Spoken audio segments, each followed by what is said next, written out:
정정만이 감도는 80평형 펜트하우스에 날카로운 초인종 소리가 울려 퍼졌습니다. 지난주 집안 정리를 하다 허리를 크게 삐끗한 탓에 혼자서는 물 한 컵 마시러 가기도 힘든 처지였습니다. 51살의 나, 오영식, 남들이 보기엔 번듯한 중소기업을 운영하며 성공한 인생이라 우러러 보겠지만 실상은 다친 허리를 부여잡고 텅 빈 집에서 파출부를 기다리는 처량한 독거남에 불과했죠. 누구세요? 겨우 몸을 일으켜 현관 인터폰을 확인하지도 못한 채 문을 열었습니다. 하지만 문이 열리는 그 찰나의 순간 저는 심장이 발끝으로 뚝 떨어지는 듯한 충격에 그 자리에 박제된 듯 굳어버리고 말았습니다. 안녕하세요. 오늘부터 오기로 한 파출부입니다. 그 목소리 9년 동안 단 한 번도 잊은 적 없던 목소리였습니다. 문 앞에 서 있는 여자를 확인하는 순간 제 시야가 하얗게 전멸했습니다. 낡은 카디건에 바래버린 청바지 그리고 세월의 풍파를 온몸으로 맞은 듯 깊게 패인 주름. 그곳에는 9년 전 제가 제 손으로 이혼 서류를 던지며 모질게 내쫓았던 제 처 한지영이 서 있었습니다. 성공한 사업가 오영식의 인생에서 유일한 오점이자 심장 깊숙한 곳에 박힌 가시 같았던 여자. 그 여자가 지금 제 집 앞에 남의 집 청소를 하러 온 파출부로 나타난 것입니다. 지영아? 제 눈을 의심했습니다. 고왔던 머릿결은 반백이 되어 푸석해졌고 고무장갑 한번 안 끼게 해주겠다던 제 약속이 무색하게 그녀의 손마디는 굵고 거칠어져 있었습니다. 지영 역시 저를 알아보는 순간 들고 있던 가방을 떨어뜨릴 뻔하며 뒷걸음질 쳤습니다. 그녀의 눈동자가 파르르 떨리며 공포와 당혹감으로 뒤섞였습니다. 아, 죄송합니다. 제가 집 주소를 착각했나 보네요. 다른 분으로 교체해달라고 센터에 말씀드리겠습니다. 다급히 도망치듯 돌아서는 그녀를 향해 저는 저도 모르게 손을 뻗어 팔을 붙잡았습니다. 손끝에 닿는 그녀의 마른 팔이 너무나 가늘어 가슴이 미어지는 것 같았습니다. 도대체 9년이라는 세월 동안 이 여자에게 무슨 지옥 같은 일이 있었던 걸까요? 아니야, 지영아, 들어와. 제발 들어와서 이야기 좀 해. 망설이던 그녀가 천천히 집 안으로 들어섰습니다. 현관에 놓인 그녀의 낡은 운동화와 제 비싼 수제화가 나란히 놓인 모습이 마치 우린에 찢겨나간 운명 같아 보였습니다. 거실 소파에 앉은 그녀는 고개도 들지 못한 채 거칠어진 손톱만 만지작거렸습니다. 9년 만에 마주 앉은 거실에는 칼날 같은 침묵만이 흘렀습니다. 차라도 한잔할래? 겨우 꺼낸 제 물음에 그녀는 고개도 들지 않고 차갑게 잘라 말했습니다. 괜찮아요. 이제 남남인데. 말 놓지 마세요. 전 일하러 온 사람이고 오영식 씨는 제 고용주일 뿐입니다. 그 말은 비수가 되어 제 가슴을 헤집었습니다. 9년 전 제가 그녀에게 쏟아부었던 무관심과 독설들이 부메랑이 되어 돌아온 기분이었습니다. 당시 저는 작은 부품 공장을 운영하며 자수성가했다는 교만에 빠져 있었습니다. 직원이 10명으로 늘고 매출이 수십억을 찍자 저는 조용히 내조하던 아내를 제 성공의 발목을 잡는 거추장스러운 존재로 여기기 시작했죠. 그녀가 여보, 나도 이제 준서 다 키웠으니 동네 카페에서라도 소일거리 하고 싶어라고 조심스럽게 말을 꺼낼 때마다 저는 사장 부인이 어디서 창피하게 남 밑에서 일을 하냐며 윽박질렀습니다. 그녀의 자아는 죽어가고 있었는데 저는 그저 제 체면만 중요했던 겁니다. 하지만 진짜 비극은 거래처 부도로 회사의 위기가 찾아왔을 때였습니다. 3억이라는 돈을 막지 못해 제가 술에 절어 살 때 지영은 자기 친정 폐물까지 다 꺼내놓으며 나라도 식당 일이라도 나가서 보태겠다고 울먹였습니다. 하지만 못난 저는 내까지 깨 나가서 벌면 하루에 몇 푼이나 번다고 생색이냐며 그녀의 가슴에 대못을 박았습니다. 결국 이혼 서류를 먼저 내민 건 지영이었습니다. 나한테 아직 마음이 있긴 하냐는 그녀의 마지막 질문에 저는 대답하지 않았습니다. 비겁하게 고개를 돌렸죠. 그렇게 그녀는 중학생 아들 준서를 데리고 차가운 길바닥으로 나갔습니다. 저는 혼자 남겨진 집에서 드디어 자유다라며 해방감을 만끽했습니다. 하지만 그건 제 인생 가장 큰 재앙의 시작이었습니다. 지금 제 앞에 앉아있는 이 초라한 여인이 제가 잊고 지냈던 9년치의 양육비를 한 푼도 받지 못한 채 홀로 아들을 키우기 위해 새벽부터 밤까지 파출부 일을 전전했을 거란 생각이 들자 뒤늦은 전율이 몰려왔습니다. 청소 시작할게요. 어디부터 할까요? 지영이 무거운 몸을 일으켜 주방으로 향했습니다. 싱크대에 쌓인 그릇들을 닦는 그녀의 구부정한 뒷모습을 보며 저는 가슴을 쥐어뜯었습니다. 제가 성공이라는 허울 좋은 껍데기를 닦고 있을 때 제 아내였던 여자는 남의 집 그릇을 닦으며 무너져 가고 있었던 겁니다. 하지만 이야기는 여기서 끝이 아닙니다. 제가 몰랐던 진실, 지영이 지난 9년간 겪어야 했던 상상 초월의 고통과 제가 분명히 매달 보냈다고 믿었던 양육비가 왜 그녀에게 단 한 푼도 전달되지 않았는지에 대한 기막힌 음모가 드러나기 시작했습니다. 과연 누가 우리 사이를 이토록 처참하게 갈라놓은 걸까요? 그리고 저는 이 여자의 망가진 인생을 다시 되돌릴 수 있을까요? 9년 전 그날 제가 믿었던 진실 뒤에 숨겨진 추악한 배신이 이제 막 베일을 벗으려 하고 있습니다. 주방에서 들려오는 달그락거리는 설거지 소리가 제 심장을 난도질하는 것 같았습니다. 도저히 가만히 앉아 있을 수 없던 저는 절뚝거리는 다리로 주방에 다가갔습니다. 찬물에 손을 담그고 묵묵히 그릇을 닦는 지영의 옆모습, 그 가냘픈 어깨가 파르르 떨리고 있었습니다. 지영아, 아니 지영씨, 대체 그동안 어떻게 지낸 거야? 준서는 잘 크고 있고? 제 물음에 지영이 설거지를 멈추고 고개를 돌렸습니다. 그 눈에는 증오보다 더 무서운 무관심과 깊은 슬픔이 서려 있었습니다. 준서요? 군대 갔어요. 작년에 휴가 나와도 아빠 안 찾아요. 아니, 찾을 이유가 없죠. 돌아가신 사람이나 다름없는데 그게 무슨 소리야. 그래도 내가 준서 학비랑 생활비는 제 말이 끝나기도 전에 지영이 젖은 손을 앞치마에 문지르며 비릿한 웃음을 지었습니다. 그 웃음이 너무나 차가워 등골이 오싹했습니다. 학비요? 생활비? 오영식 씨, 양심이 있으면 그런 말 하지 마세요. 이혼하고 딱 1년, 그 뒤로 단 한 푼이라도 보낸 적 있나요? 준서 중학교 졸업할 때 교복 살 돈이 없어서 제가 식당 불판을 10시간씩 닦았어요. 고등학교 때는 학원비는커녕 문제집 한 권 제때 못 사줘서 그 애가 밤새 편의점 알바를 했고요. 그런데 이제 와서 돈을 보냈다고요?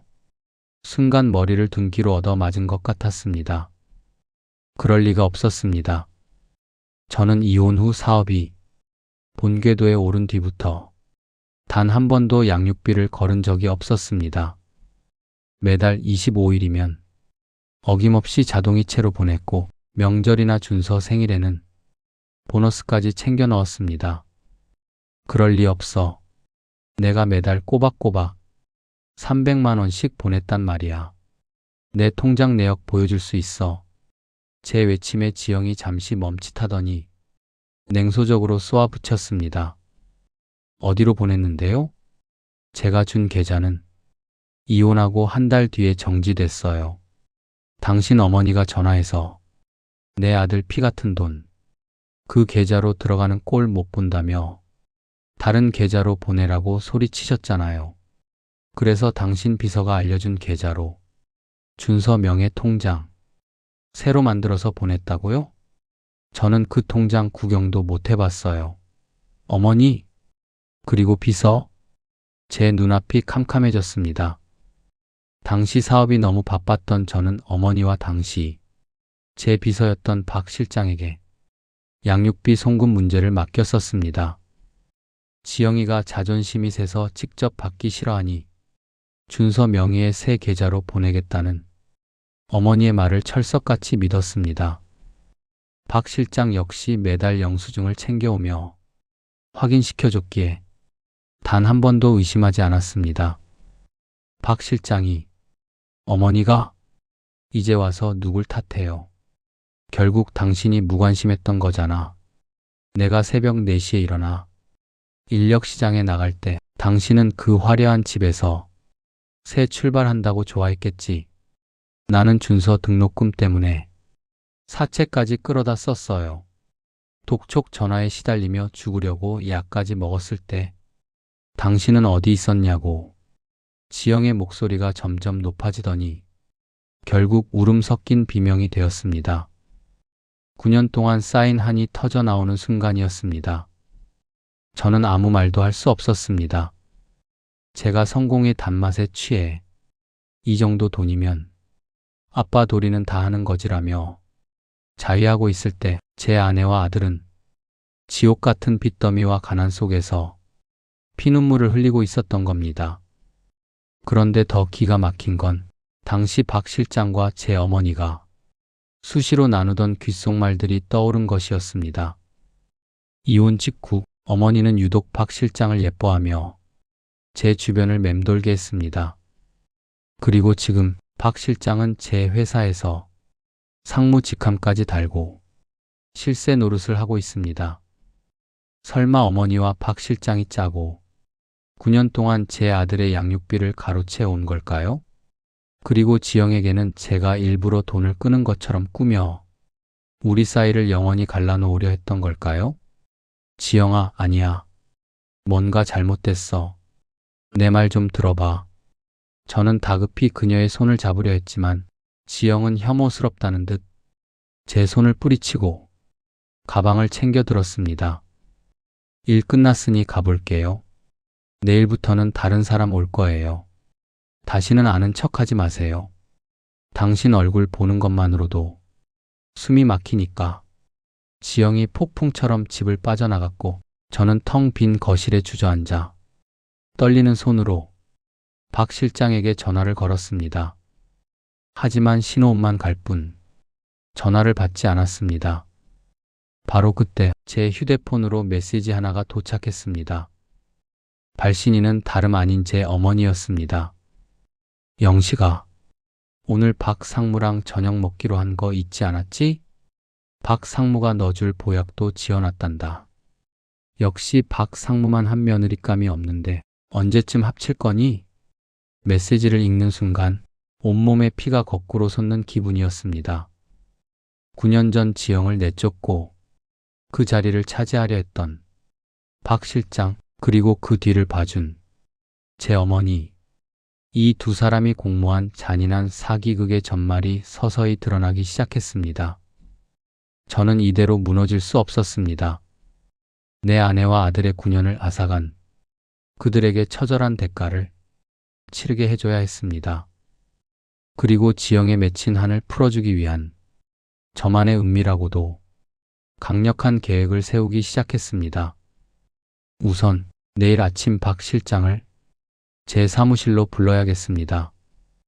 그녀가 9년 동안 가로챈 돈의 행방을 묻는 순간 그녀의 얼굴이 어떻게 변할지 벌써부터 기대가 되는군요. 지영이가 폭풍처럼 휩쓸고 간 집안에는 비릿한 눈물 냄새와 그녀가 닦아놓은 주방의 서늘한 정적만이 남았습니다. 저는 밤새 뜬 눈으로 거실을 지켰습니다. 지영이가 했던 말 한마디 한마디가 날카로운 얼음 송곳이 되어 제 심장을 찔러댔죠. 죽으려고 약까지 먹었을 때 당신은 어디 있었냐는 그 처절한 절규 다음날 아침 저는 허리의 통증도 잊은 채 회사로 출근했습니다. 사장실 문을 열자마자 보이는 건 화사한 미소를 띠며 제 책상 위에 따뜻한 차를 내려놓는 박 실장, 아니 박 상무였습니다. 9년 전 제 비서로 시작해 지금은 회사의 안살림을 도맡으며 제 어머니의 전폭적인 지지를 받는 여자 회장님, 허리 아프시다면서 출근을 다 하셨어요? 제가 오늘 일정 다 취소해 드리려고 했는데 박 상무의 목소리는 평소처럼 상냥했습니다. 하지만 그 가식적인 목소리가 오늘따라 뱀의 혀처럼 징그럽게 느껴졌습니다. 저는 차갑게 책상을 내려다보며 물었습니다. 박 상무, 9년 전 이혼할 때 내가 맡겼던 준서, 양육비 계좌 말이야. 그 통장 관리, 지금 누가 하고 있지? 순간 박 상무의 눈동자가 아주 미세하게 떨렸습니다. 하지만 그녀는 곧바로 특유의 평온한 얼굴로 돌아오며 대답했습니다. 갑자기 그건 왜 물으세요? 회장님 바쁘시다고 하셔서 제가 매달 준서 어머님이랑 상의해서 준서 명의 계좌로 잘 보내고 있잖아요. 영수증도 매달 보여드렸고요. 그 계좌번호 지금 당장 가져와. 그리고 지난 9년 동안의 이체 내역 전부 출력해와. 제 강압적인 말투에 박 상무의 얼굴에서 미소가 서서히 사라졌습니다. 그녀는 당황한 기색을 숨기기 위해 애써 웃으며 덧붙였습니다. 어머, 회장님, 무슨 의심이라도 하시는 거예요? 사모님께서 직접 관리하시는데 제가 어떻게 감히. 그리고 그 계좌는 준서가 성인이 되면 주기로 하고 사모님이 따로 보관하고 계세요. 지영 씨가 워낙 씀씀이가 해퍼서 직접 주면 다 써버릴 거라고 걱정하셨거든요. 씀씀이가 해퍼서? 지영이는 9년 동안 낡은 카디건 하나로 버티며 남의 집 화장실을 닦아 아들 군대 보낸 여자였습니다. 피가 거꾸로 솟는 기분이었지만 저는 꾹 참았습니다. 내 어머니가 관리한다고? 좋아. 그럼 지금 당장 박 상무, 내가 보냈다는 이체 확인증 떼와. 10분 준다.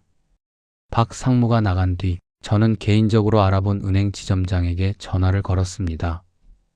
그리고 확인한 진실은 지옥보다 더 참혹했습니다. 제가 매달 300만 원씩 보낸 돈은 준서 계좌가 아닌 박 상무의 친동생 명의로 된 차명 계좌로 들어가고 있었고 그 돈의 대부분은 백화점 명품관과 강남의 고급 피부 관리실에서 사용되었습니다. 더욱 가관인 것은 지영이에게 전달됐어야 할 양육비 미지급 안내장이나 법원 통지서들이 모두 회사 주소로 오게끔 설정되어 있었고 그걸 박 상무가 중간에서 폐기해 왔다는 사실이었습니다. 그녀는 제 눈을 가리고 제 어머니의 탐욕을 이용해 9년 동안 제 아들의 피 같은 돈을 가로채 온 것입니다. 10분 뒤 박 상무가 당황한 기색으로 사장실에 다시 들어왔습니다.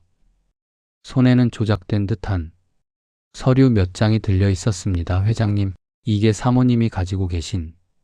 저는 그녀가 내미는 서류를 보지도 않고 바닥에 내동댕이 쳤습니다. 박 상무, 당신 동생 박철수 계좌로 들어간 내 돈 3억 2천만 원. 그거 다 어디에 썼니?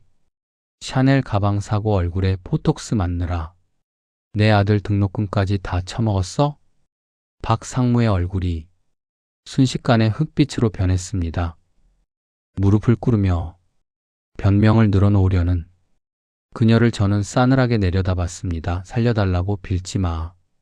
넌 내 아들의 미래를 훔쳤고 내 아내의 인생을 난도질했어. 당장 경찰 부르기 전에 내 입으로 다 불어. 내 어머니랑 무슨 작당을 한 건지. 박 상무는 울며 불며 매달렸습니다. 어머님이 지영 씨를 너무 싫어하셔서 저보고 시키신 일이에요. 저는 그냥 따랐을 뿐이라고요. 그녀의 입에서 나온 말은 예상보다 더 추악했습니다. 어머니는 지영이가 우리 집안에 어울리지 않는다며 제가 성공하자마자 저를 박 상무와 재혼시키기 위해 지영이를 철저히 고립시켰던 겁니다. 제가 보낸 편지와 돈을 가로채고 지영이에게는 영식이가 널 꼴도 보기 싫어한다며 독서를 퍼부었다는 사실까지. 저는 사장실 벽에 걸린 거울 속 제 모습을 보았습니다. 성공한 사업가? 아닙니다. 저는 자기 가족 하나 지키지 못한 눈먼 병신에 불과했습니다. 저는 떨리는 손으로 휴대폰을 들었습니다. 지영이에게 빌어야 했습니다. 하지만 그녀는 전화를 받지 않았습니다. 대신 저는 어제 그녀가 남기고 간 고무장갑을 꽉 쥐었습니다. 박상무, 넌 오늘부로 끝이야. 그리고 어머니도 이제 각오하셔야 할 겁니다. 저는 당장 박상무를 해고 처리하고 법적 절차를 밟기 위한 자료를 수집하기 시작했습니다. 그리고 지영이가 일한다는 다른 파출부 장소를 알아내기 위해 흥신소에 연락을 취했습니다. 그녀가 겪은 9년의 지옥을 제가 똑같이 겪어보겠다고, 그녀의 고통 속으로 걸어 들어가겠다고 다짐하며 저는 사장실을 박차고 나갔습니다. 과연 지영이는 다시 나타난 저를 용서할 수 있을까요? 그리고 제 어머니는 이 엄청난 배신 앞에 어떤 반응을 보일까요? 박상무를 회사에서 끌어낸 지 1시간도 채 되지 않아 어머니로부터 불호령 같은 전화가 쏟아졌습니다. 하지만 저는 단 한 통도 받지 않았습니다. 지금 제게 중요한 건 어머니의 변명이나 박상무의 처벌보다 9년 동안 칠흑 같은 어둠 속에 홀로 서 있었을 지영이 뿐이었으니까요. 저는 비서를 시켜 지영이가 오늘 가기로 했던 파출부 현장을 알아냈습니다. 종로의 한 낡은 상가 건물에 위치한 식당이었습니다. 수십억 매출을 올리는 중소기업 사장의 고급 세단을 타고 도착한 곳은 기름때와 비린내가 진동하는 뒷골목이었습니다. 지영아. 식당 뒷문, 산더미처럼 쌓인 불판 앞에서 고무장갑을 끼고 허리도 펴지 못한 채 일하고 있는 지영이를 발견했습니다. 어제 제 집에서 봤던 모습보다 훨씬 더 처참했습니다.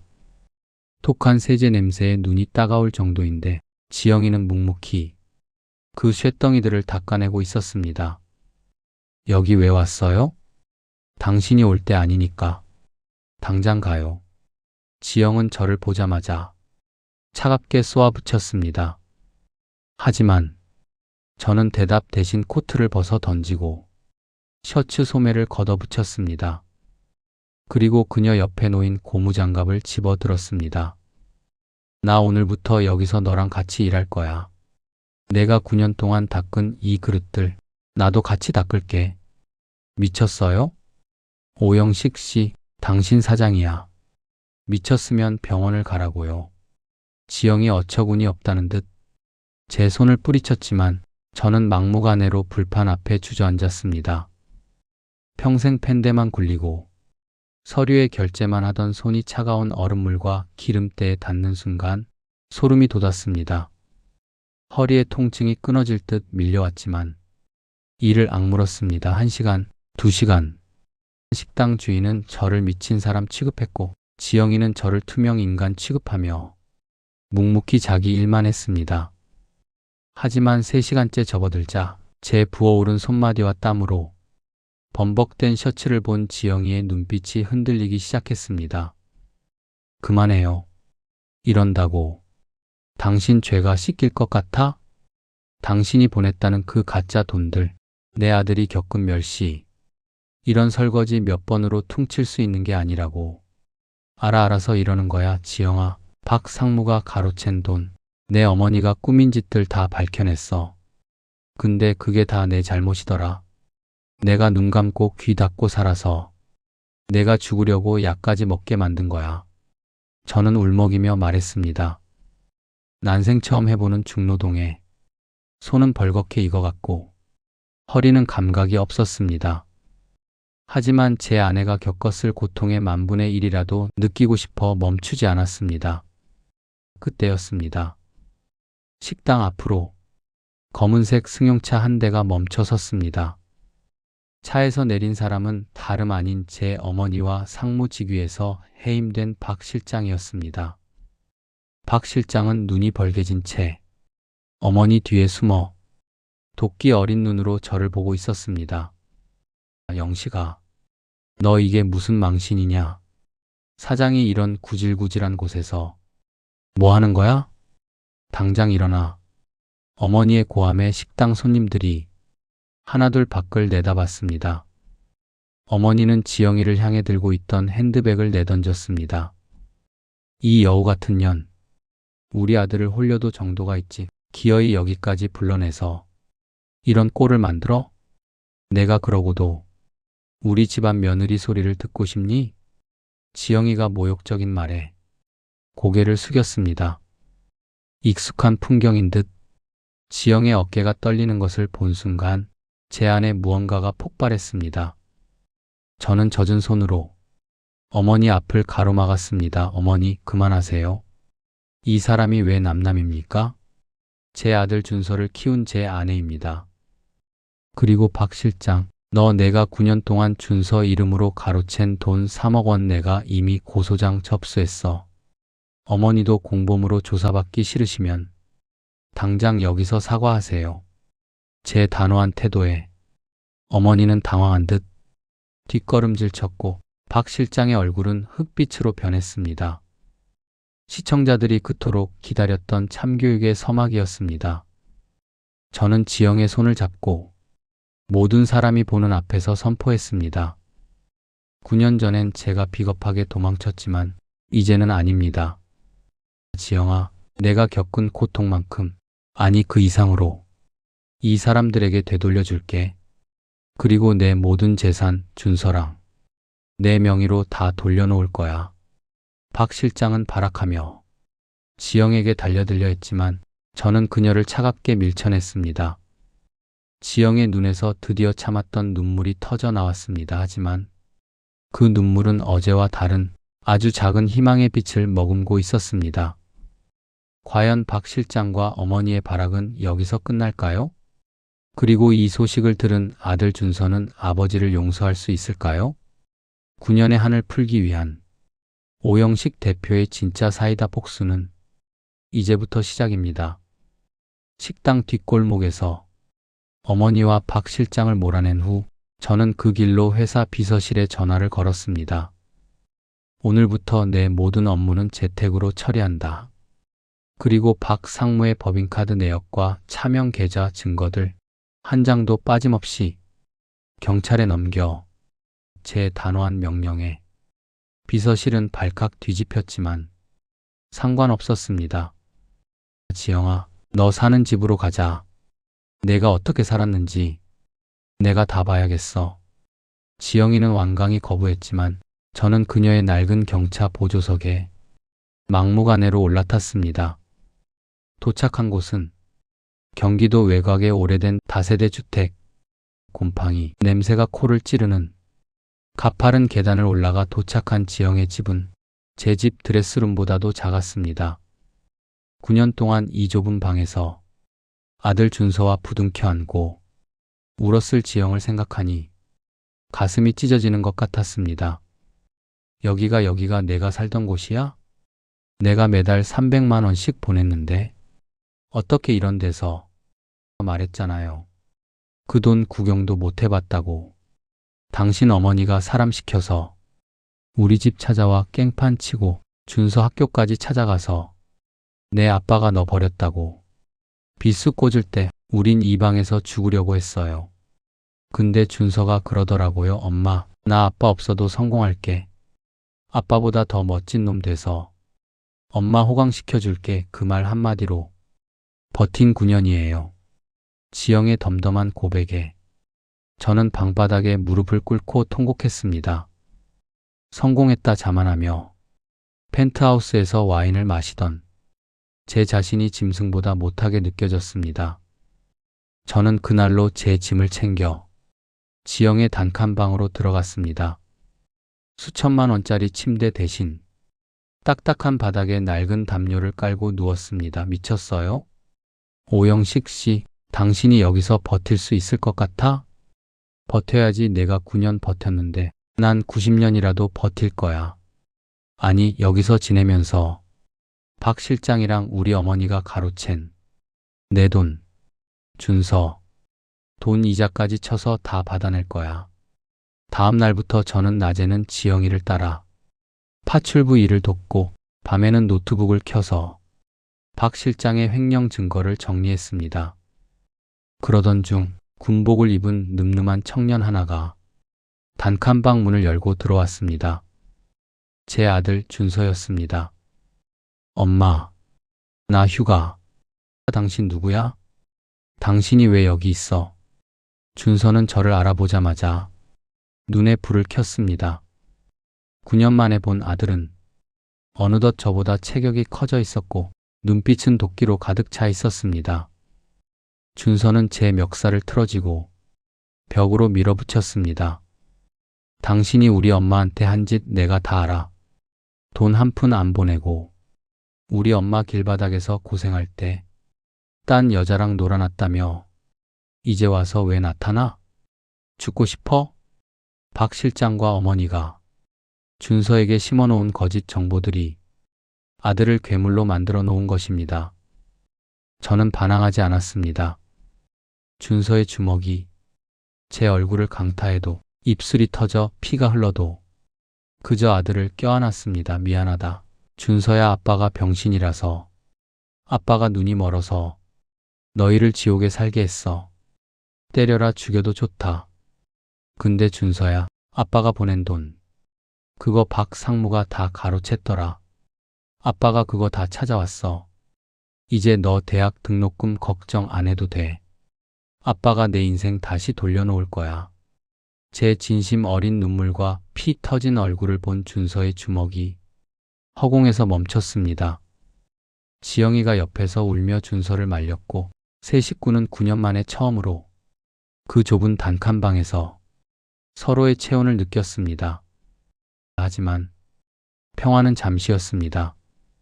제 회사 지분을 노리고 어머니와 결탁한 박 실장이 제가 정신이 나갔다는 소문을 퍼뜨리며 긴급 이사회를 소집했다는 연락이 왔습니다.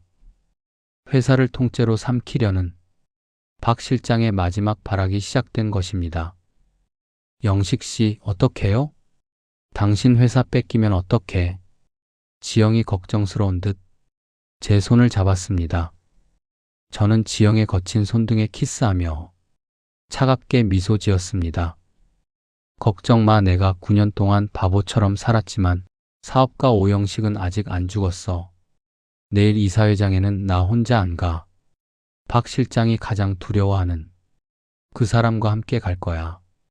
박 실장이 절대 예상치 못한 인물, 그리고 그녀가 9년 동안 숨겨온 또 다른 범죄의 증거를 쥐고 있는 인물이 드디어 등장할 차례였습니다. 과연 이사회장에서 벌어질 처절한 참교육의 현장은 어떤 모습일까요? 서울 시내가 내려다 보이는 제 회사 대회의실. 평소라면 엄숙했을 이곳이 오늘은 박 실장이 꾸민 음모로 살벌한 기운이 감돌았습니다. 제 어머니를 등에 업은 박 실장은 이사들 앞에서 제가 정신질환으로 인해 정상적인 경영이 불가능하다며 회의만을 통과시키려 혈안이 되어 있었죠. 오영식 대표는 지금 제정신이 아닙니다. 이혼한 전처의 낡은 집에 들어가 파출부 일을 돕고 있습니다. 우리 회사의 품격을 바닥으로 떨어뜨린 이를 더 이상 수장으로 모실 수 없습니다. 박 실장의 뻔뻔한 선동에 이사들이 술렁이기 시작했습니다. 그때였습니다. 대회의실 육중한 문이 열리며 제가 들어섰습니다. 그런데 혼자가 아니었습니다. 후줄근한 작업복 대신 9년 전 그날처럼 우아하고 단단한 모습의 지영이가 제 곁에 서 있었습니다. 그리고 우리 뒤에는 박 실장의 얼굴을 단숨에 흑빛으로 만든 한 남자가 서 있었죠. 박 실장, 아니 박 상무. 내 회의만을 논하기 전에 내 횡령건부터 결론 내야지. 제 목소리가 회의실에 울려 퍼지자 박 실장은 당황하며 소리쳤습니다. 횡령이라니요. 증거 있어요? 다 사모님이 시키신 일이고 전 모르는 일입니다. 옆에 앉아있던 제 어머니가 움찔하며 박 실장을 노려봤지만 이미 늦었습니다. 저는 제 뒤에 서 있던 남자를 앞으로 불러냈습니다. 박 실장의 친동생이자 그녀의 차명 계좌를 관리해왔던 박철수였습니다. 누나, 미안해. 근데 나 교도소 가기 싫어. 오 대표님이 이미 다 알고 계시더라고. 철수가 내민 태블릿 PC에는 박 실장이 지난 9년 동안 제 아들의 양육비를 어떻게 세탁하고 그 돈으로 강남의 빌딩 지분을 사들였는지 모든 장부가 기록되어 있었습니다. 이사들의 경악 섞인 목소리가 터져 나왔습니다. 박 실장은 비명을 지르며 철수의 얼굴을 핥히려 했지만 보안 요원들에게 제지당했습니다. 그때 묵묵히 서 있던 지영이가 박 실장 앞으로 걸어갔습니다. 그리고 떨리는 하지만 강단 있는 목소리로 입을 열었습니다. 박 실장님, 당신이 나한테 보낸 문자들 아직 다 가지고 있어요. 영식 씨가 너 죽어도 보기 싫단다. 돈 아까우니 애 데리고 어디 가서 죽어라. 그 말들이 9년 동안 내 심장을 도려냈는데 그 입으로 우리 남편 정신이 나갔다고요? 지영이가 가방에서 녹음기 하나를 꺼내 재생했습니다. 그 안에는 박 실장이 이사회를 앞두고 제 어머니와 나눈 충격적인 대화가 담겨 있었습니다. 어머님, 이번에 영식이만 몰아내면 회사 지분 절반은 제 거 아시죠? 그 지영인가 하는 년은 제가 사람 써서 조용히 처리할게요. 회의실은 순식간에 찬물을 끼얹은 듯 조용해졌습니다. 제 어머니는 사색이 되어 의자를 붙잡았고 박 실장은 다리에 힘이 풀린 듯 바닥에 주저앉았습니다. 9년 동안 우리 가족을 난도질한 뱀 같은 여자의 민낯이 온 천하에 드러나는 순간이었습니다. 박상무, 넌 오늘부로 해임이야. 그리고 내가 가로챈 3억 2천만 원, 그리고 내 명의로 된 강남 빌딩 지분 전부 가압류 들어갔어. 몸만 나가면 돼. 아니, 경찰서로 바로 가면 되겠네. 경찰들이 회의실 안으로 들이닥쳤습니다. 박 실장은 제 어머니의 다리를 붙잡고 살려달라 빌었지만 어머니는 오히려 그녀를 발로 차며 외면했습니다. 영식아, 난 몰랐다. 난 정말 이 아이가 너를 위하는 줄로만 알았어. 어머니의 변명에 저는 고개를 저었습니다. 어머니의 그 삐뚤어진 욕심이 지영이와 준서를 죽일 뻔했어요. 당분간 저 볼 생각하지 마세요. 회사 지분도 모두 준서에게 증여할 겁니다. 박 실장이 수갑을 찬 채 질질 끌려나가는 모습은 그야말로 역대급 참교육이었습니다. 회의실을 가득 채웠던 이사들은 저와 지영이 앞에 고개를 숙였습니다. 하지만 저는 그들의 박수 따위 필요 없었습니다. 오직 곁에 서 있는 지영이의 손을 꽉 잡았습니다. 그녀의 거친 손마디가 오늘따라 세상에서 가장 아름다워 보였습니다. 이사회장을 빠져나오는 길, 지영이가 제 어깨에 머리를 기댔습니다. 영식 씨, 이제 정말 끝난 거야? 아니, 이제 시작이야. 우리 준서, 그리고 당신 잃어버린 9년 복구해야지. 내가 약속했잖아, 행동으로 보여준다고. 회사를 정상화하고 악인들을 처단했지만 아직 해결해야 할 숙제가 남았습니다. 바로 아들 준서의 다친 마음을 완전히 여는 것, 그리고 9년 전 상처로 얼룩진 우리 부부의 관계를 진짜 회복하는 과정이었죠. 그런데 그날 저녁 집으로 돌아온 우리에게 예상치 못한 손님이 찾아왔습니다. 군복을 입은 준서가 한 손에 꽃다발을 들고 서 있었던 겁니다. 준서의 눈동자는 어제와 달리 깊게 젖어 있었습니다. 과연 준서는 아빠를 향해 어떤 말을 건넬까요? 그리고 우리 세 식구는 다시 예전처럼 소리내어 웃을 수 있을까요? 이사회장에서 박 실장을 수갑 채워 보낸 그날 저녁, 지영이와 저는 다시 그 좁은 단칸방으로 돌아왔습니다. 수천억 자산가인 저였지만 화려한 펜트하우스보다 이 곰팡이 냄새 나는 작은 방이 제게는 훨씬 더 안온하게 느껴졌습니다. 지영이가 소박하게 차려낸 김치찌개, 한 냄비 앞에 마주 앉았을 때 문 밖에서 낯익은 군화 소리가 들렸습니다. 엄마 나왔어. 휴가 중인 아들 준서였습니다. 어제까지만 해도 제 멱살을 잡고 독서를 퍼붓던 아들의 손에는 뜻밖에도 낡은 편지 뭉치 하나가 들려 있었습니다. 준서는 저를 힐끗 보더니 방바닥에 그 편지들을 툭 던졌습니다. 이거 박 실장, 그 여자 사물함에서 나온 거래요. 철수 형이 나한테 몰래 전해줬어요. 떨리는 손으로 편지를 확인한 저는 숨이 멎는 것 같았습니다. 그것은 지난 9년 동안 제가 지영이와 준서에게 썼던 편지들이었습니다. 지영아 미안해. 보고 싶어. 준서야 아빠가 이번 달엔 내가 갖고 싶다던 운동화 살 돈 더 보냈다. 단 한 통도 전해지지 못한 채 박 실장의 서랍 속에서 좀 먹고 있던 제 진심들이었습니다. 준서의 눈에서 굵은 눈물이 뚝뚝 떨어졌습니다. 난 아빠가 정말 우리 버린 줄 알았어. 엄마가 파출부 나가서 무시당하고 올 때마다 아빠가 세상에서 제일 미웠는데 이 편지들 보니까 아빠도 바보같이 살았더라. 왜 이걸 이제야 가져와요? 왜? 준서의 절규에 저는 자리에서 일어나 아들을 꽉 껴안았습니다. 아들은 처음엔 제 품을 벗어나려 몸부림쳤지만 이내 제 어깨에 얼굴을 묻고 아이처럼 꺼욱꺼욱 울음을 터뜨렸습니다. 9년 전 중학생이었던 어린 소년이 감당했을 아빠에 대한 증오가 눈물이 되어 제 셔츠를 적셨습니다. 미안하다 준서야. 아빠가 너무 늦었지? 아빠가 너희 지키겠다고 회사는 키웠는데 정작 너희 마음 병드는 건 못 봤어. 이 못난 아빠를 죽여라. 지영이도 곁에서 준서의 등을 쓰다듬으며 함께 울었습니다. 9년 만에 처음으로 세 식구의 울음소리가 단칸방을 가득 채웠습니다. 그건 슬픔의 눈물이 아니라 서로의 상처를 닦아내는 치유의 소리였습니다.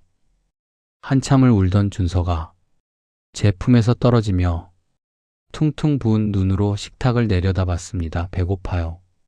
아빠가 한 입도 대지 말라던 엄마 김치찌개 나랑 같이 먹어요. 그 말 한마디에 제 심장이 터질 듯 요동쳤습니다. 아빠라는 단어, 9년 만에 들어본 그 평범한 호칭이 세상 그 어떤 명예보다도 값지게 느껴졌습니다. 저는 떨리는 손으로 준서의 밥 위에 잘 익은 김치를 얹어주었습니다. 식사를 마친 후 저는 준서에게 약속했습니다. 준서야, 아빠가 박 실장한테 뺏어온 돈, 그리고 내 몫으로 떼어놓은 회사 지분, 그거 다 내 거야. 근데 아빠는 내가 그 돈으로 편하게만 살길 원치 않아. 내가 하고 싶은 공부, 내가 꾸고 싶은 꿈, 아빠가 이제부터 내 든든한 배경이 되어줄게. 준서는 고개를 끄덕이며 제 손을 잡아주었습니다. 거칠고 투박한 아들의 손에서 9년의 세월이 느껴졌습니다. 하지만 다음 날 감옥에 갇힌 박 실장으로부터 한 통의 전갈이 왔습니다. 면회를 오지 않으면 지영이가 평생 모르고 살아야 할 마지막 비밀을 세상에 폭로하겠다는 협박이었습니다. 그 비밀은 9년 전 이혼 서류를 찍게 만들었던 결정적인 사건과 관련이 있었습니다. 영식 씨, 가지 마요. 그 여자 말 듣지 마. 지영이가 제 옷소매를 붙잡았지만 저는 직감했습니다. 이 매듭을 풀지 않으면 우리의 행복은 언제든 무너질 수 있는 모래성이라는 것을요. 저는 지영이를 안심시키고 구치소 면회실로 향했습니다. 유리창 너머로 마주한 박 실장의 얼굴은 일주일 만에 몰라보게 수척해져 있었지만 눈빛만은 여전히 도끼로 가득 차 있었습니다. 그녀가 비열한 미소를 지으며 입을 열었습니다. 오영식 대표님, 당신, 지영이가 왜 그렇게 쉽게 이혼 도장 찍어준 줄 알아? 당신이 거래처 부도 때문에 힘들 때 지영이가 누굴 만났는지 정말 몰라? 박 실장의 입에서 나온 말은 가히 충격적이었습니다. 9년 전 제가 알지 못했던 지영이의 비밀, 그리고 그 배후에 제 어머니가 놓았던 또 다른 덫의 실체가 드러나기 시작했습니다. 과연 지영이가 9년 동안 함구해온 그날의 진실은 무엇일까요? 영식은 다시 한번 흔들리는 가족을 지켜낼 수 있을까요? 구치소 차가운 유리창 너머로 박 실장이 비릿한 웃음을 흘렸습니다. 수갑을 찬 채로도 그녀는 여전히 승리자라도 된 양 거만하게 등을 기대고 앉아 입을 열었습니다. 오영식 대표님, 당신은 참 운이 좋아. 지영이가 바보같이 자기 목숨줄까지 내놓으며 당신을 지켰거든. 근데 당신은 그것도 모르고 9년 동안 그 여자를 미워했지? 지영이가 왜 그렇게 갑자기 이혼해주겠다고 한 줄 알아? 제 심장이 불길하게 요동치기 시작했습니다. 9년 전 회사가 3억 원의 부도로 넘어갈 위기에 처했을 때 지영이는 갑자기 이혼 서류를 내밀며 준서를 데리고 떠나겠다고 했습니다. 저는 그게 가난이 무서워 도망치는 줄로만 알았습니다. 하지만 박 실장의 입에서 나온 진실은 제 상상을 초월하는 것이었습니다. 당시 거래처 부도, 그거 사실 내 어머니랑 내가 짠 판이었어. 널 압박해서 지영이랑 이혼시키려고 만든 덫이었다고. 근데 지영이가 눈치를 챘지. 그래서 지영이가 내 어머니를 찾아갔어. 제발 남편 좀 살려달라고. 당신 아들 감방 가는 것만은 막아달라고. 무릎 꿇고 빌었어. 그게 무슨 소리야. 어머니가 날 살려주는 조건으로 이혼을 요구했다고? 아니, 그 정도면 약하지. 사모님은 지영이한테 내 아들 앞길 막지 말고 조용히 사라져라. 그러면 내가 3억 원 주마라고 제안했어. 지영이는 그 3억 원 받자마자 바로 회사 계좌로 입금했어. 당신은 그게 은행 대출인 줄 알았지?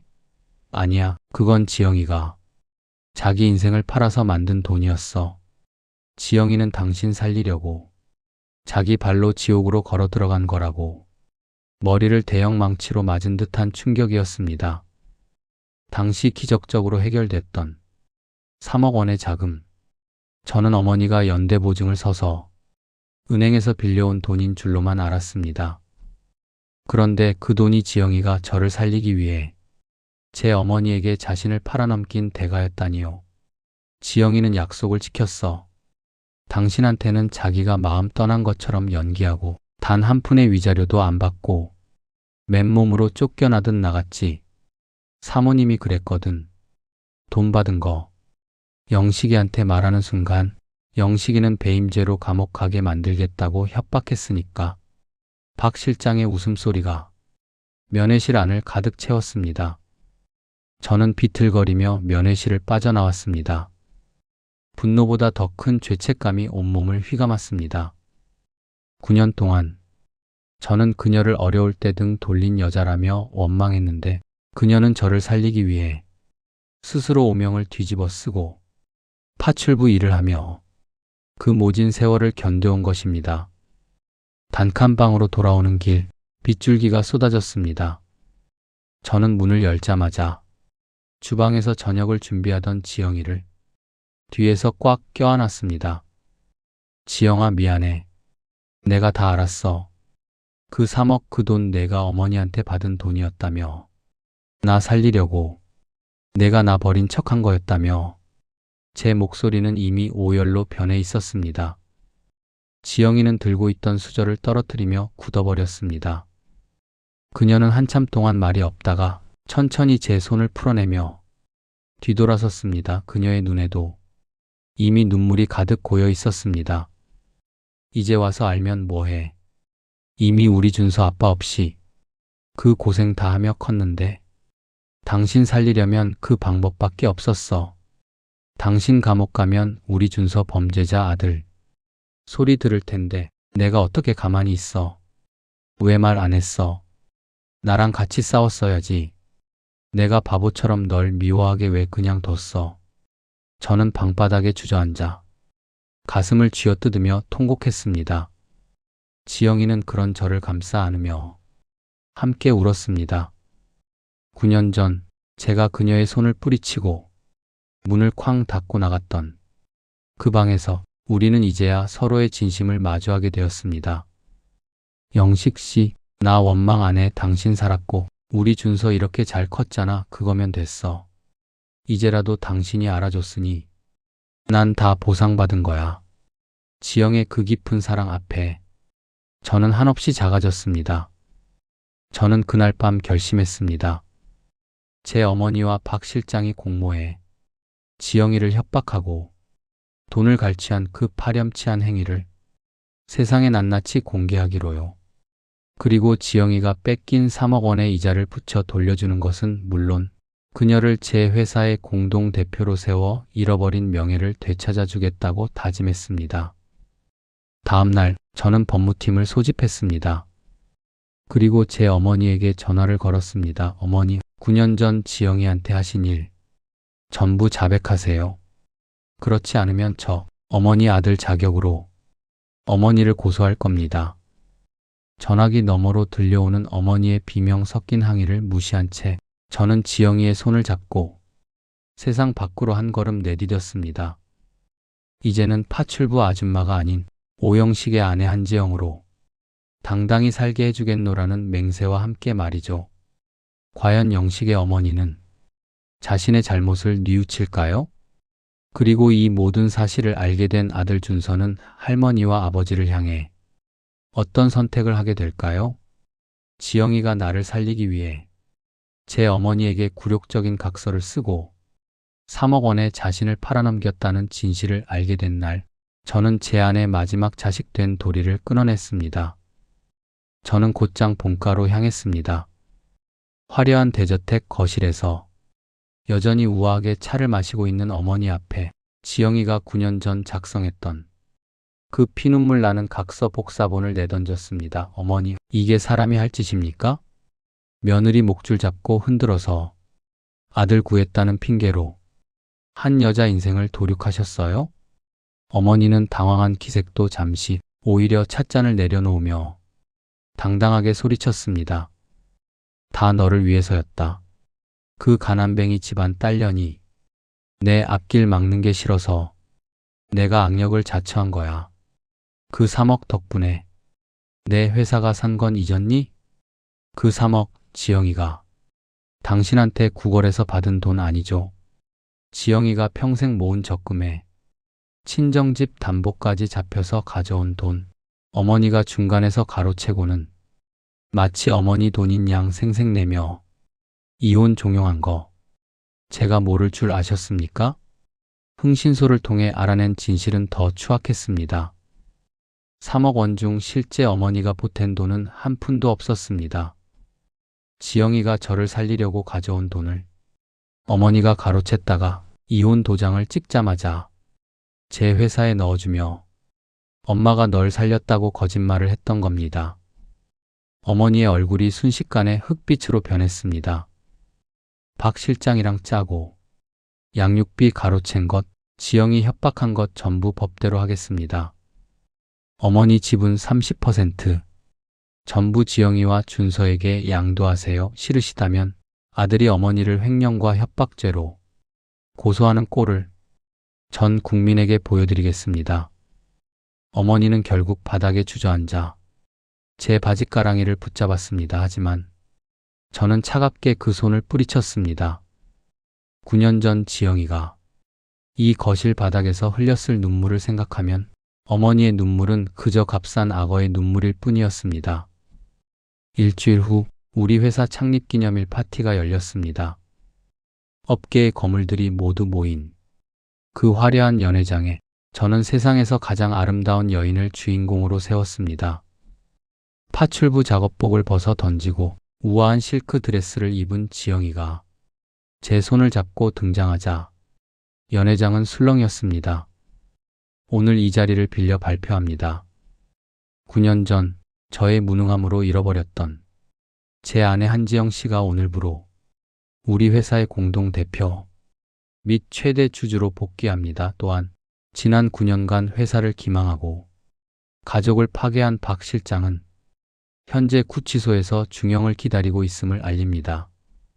무대 위 대형 화면에는 박 실장이 수의를 입고 재판을 받는 모습과 그녀가 저지른 비리 내역이 낱낱이 공개되었습니다.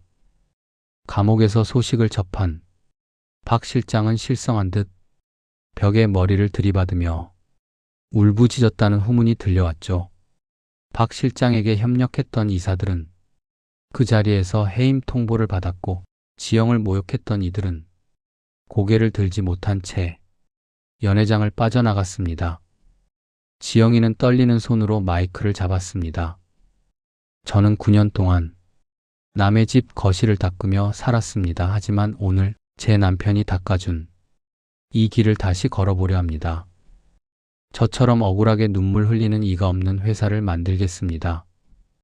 연회장 뒤편에서 이 모든 광경을 지켜보던 아들 준서가 무대로 올라왔습니다. 준서는 지영이를 꼭 안아주며 속삭였습니다. 엄마, 이제 파출부 아줌마 말고 우리 집 대장님 해. 그 모습에 연회장은 박수갈채가 쏟아졌습니다. 가장 낮은 곳에서 가장 높은 곳으로 돌아온 지영의 복귀는 완벽했습니다. 하지만 행사가 끝난 뒤 집으로 돌아가는 차 안에서 지영이가 제 손을 꽉 잡으며 물었습니다. 영식 씨, 우리 이제 정말 행복해지는 거지? 꿈 아니지? 저는 대답 대신 그녀의 이마에 입을 맞췄습니다. 이제 마지막 단계가 남았습니다. 화려한 파티도 복수도 끝났습니다. 이제는 9년 전 못다 했던 진짜 결혼식을 올리고 평범하지만 가장 위대한 일상을 되찾는 마지막 여정입니다. 과연 영식과 지영은 9년의 상처를 씻어내고 다시 단단한 부부로 거듭날 수 있을까요? 복수와 응징이 끝난 자리에는 평온함이 찾아왔습니다. 박 실장은 횡령과 협박죄로 실형을 선고받아 차가운 감방에 갇혔고 제 어머니는 모든 지분을 내려놓은 채 시골 요양원에서 뒤늦은 참회의 시간을 보내고 계십니다. 하지만 저와 지영이에게 가장 소중한 건 뺏어온 재산이 아니었습니다.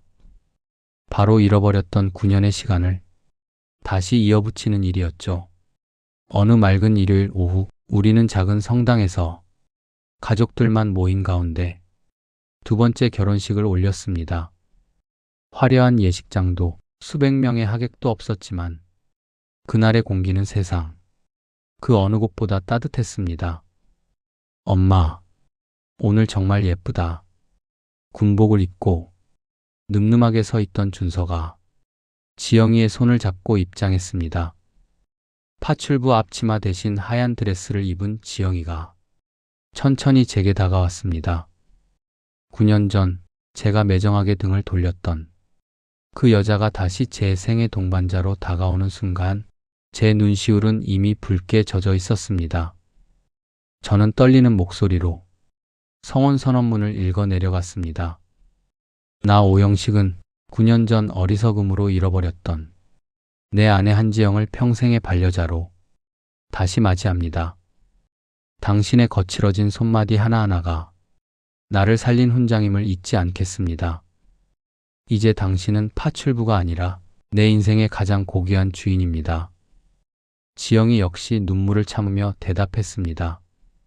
나 한지영은 9년의 어둠 속에서도 나를 다시 찾아와 준 이 남자를 용서하고 다시 사랑하려 합니다. 우리가 함께 닦았던 그 기름때 묻은 그릇들처럼 이제는 우리 인생의 얼룩도 함께 닦아내며 살겠습니다.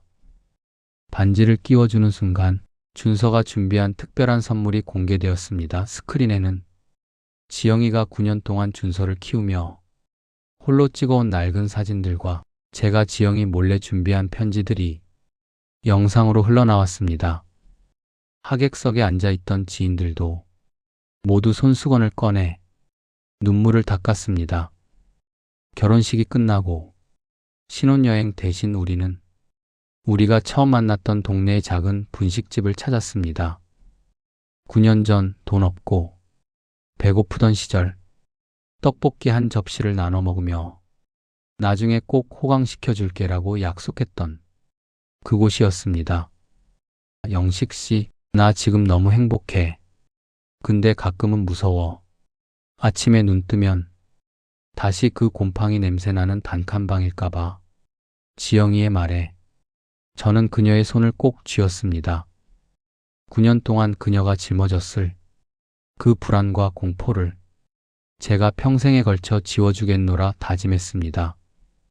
지영아, 꿈 아니야. 혹시라도 다시 그 방으로 돌아간 때도 상관없어. 그땐 내가 내 옆에서 같이 설거지하고 같이 바닥 닦을 거니까. 다시는 너 혼자 두지 않아. 여러분, 제 긴 이야기를 끝까지 들어주셔서 감사합니다. 저는 51살에 인생의 가장 큰 교훈을 얻었습니다. 성공이라는 이름 뒤에 숨어 가장 소중한 사람의 고통을 외면하는 것은 성공이 아니라 파멸이라는 것을요. 혹시 여러분 주변에도 당연하게 곁을 지켜주는 사람이 있나요? 그 사람의 손이 언제부터 거칠어졌는지, 그 사람의 눈가에 언제 주름이 생겼는지 한번 가만히 살펴봐 주세요. 너무 늦기 전에 그 손을 잡아주세요. 진심 어린 사과와 사랑은 기적을 만듭니다. 저와 지영이가 9년 만에 기적을 만난 것처럼요. 오늘 제 이야기가 여러분의 가슴에 작은 울림이 되었다면 좋겠습니다. 지금까지 오영식, 한지영 부부의 이야기였습니다. 구독과 좋아요는 고생한 저희 부부에게 큰 힘이 됩니다. 여러분도 오늘 밤 곁에 있는 소중한 사람에게 사랑한다는 말 한마디 꼭 건네보세요. 감사합니다.